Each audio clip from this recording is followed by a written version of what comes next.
Praise the lord. ప్రభు అయిన యేసుక్రీస్తు నామంలో మీకు శుభములు. ఈ దినం కొరకైన దేవుని వాగ్దానము, పసర పురుగులు తినివేసిన పంటను మీకు మరలా నెత్తును. యోవేలు గ్రంథము 2వ అధ్యాయం 25వ వచనం. మన ప్రభు మనలను రక్షించేవాడు మాత్రమే కాదు, ఆయన మనలను సమకూర్చేవాడు కూడా. ఈ లోకంలో ఏదైనా మనం కోల్పోతే లేక పోగొట్టుకుంటే మరలా దొరుకుతుంది అనే నమ్మకము లేకపోవచ్చు.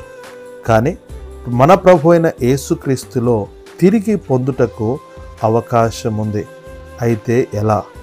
దేవుని యొక్క వాక్యములో గమనించినప్పుడు 2 ప్రాముఖ్యమైన విషయములను తెలియజేయుచున్నది.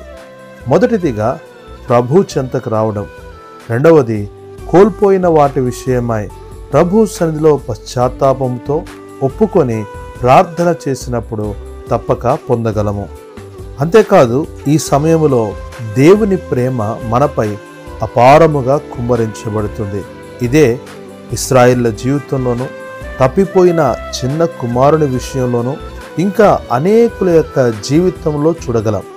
మరి వాక్యమును చిన్న ప్రియులరా, నీ జీవితంలో బహుశా దేవునికిని ఆయన వాక్యమునకును ఆయన సన్నిధికి దూరమై లోకానికి పాపానికి దగ్గరై ఒకవేళ చింతిస్తూ ఉంటే ఈ మాట నీ కొరకే. ప్రేమగల ప్రభు నిన్ను సమకూర్చుట కొరకై ఆహ్వానించుచుండగా ఈ దినమే ఆయన చెంతకురా. కోల్పోయిన నీ ఆత్మీయ జీవితమును తిరిగి సమకూర్చును. ప్రభు నీకు సహాయము చేయనుగాక. ఆమెన్.